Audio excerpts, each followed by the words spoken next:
নমস্কার, welcome to my channel সবশীল শ্রী শ্রী রাধাকৃষ্ণ গোপাল শ্রীমদ ভগবদ গীতা।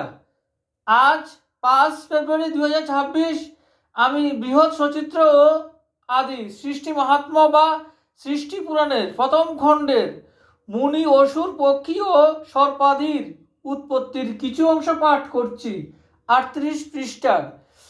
শ্রী শ্রী সৃষ্টি মাহাত্ম্য কি জয়, শ্রী শ্রী রাধাকৃষ্ণ গোপাল শ্রীমদ ভগবত গীতা কি জয়। রাধে কৃষ্ণ রাধে কৃষ্ণ রাধে কৃষ্ণ।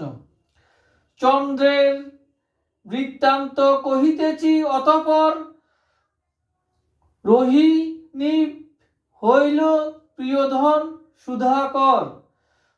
প্রেমালাপে দিবানিশি রহে একাশনে, অন্য নারীগণে ইন্দু না হেরে নয়নে। রোহিণী প্রণয়ে বদ্ধ কুমুদিনী ধন, ষড়বিংশ নারী প্রতি না করে ঈক্ষণ।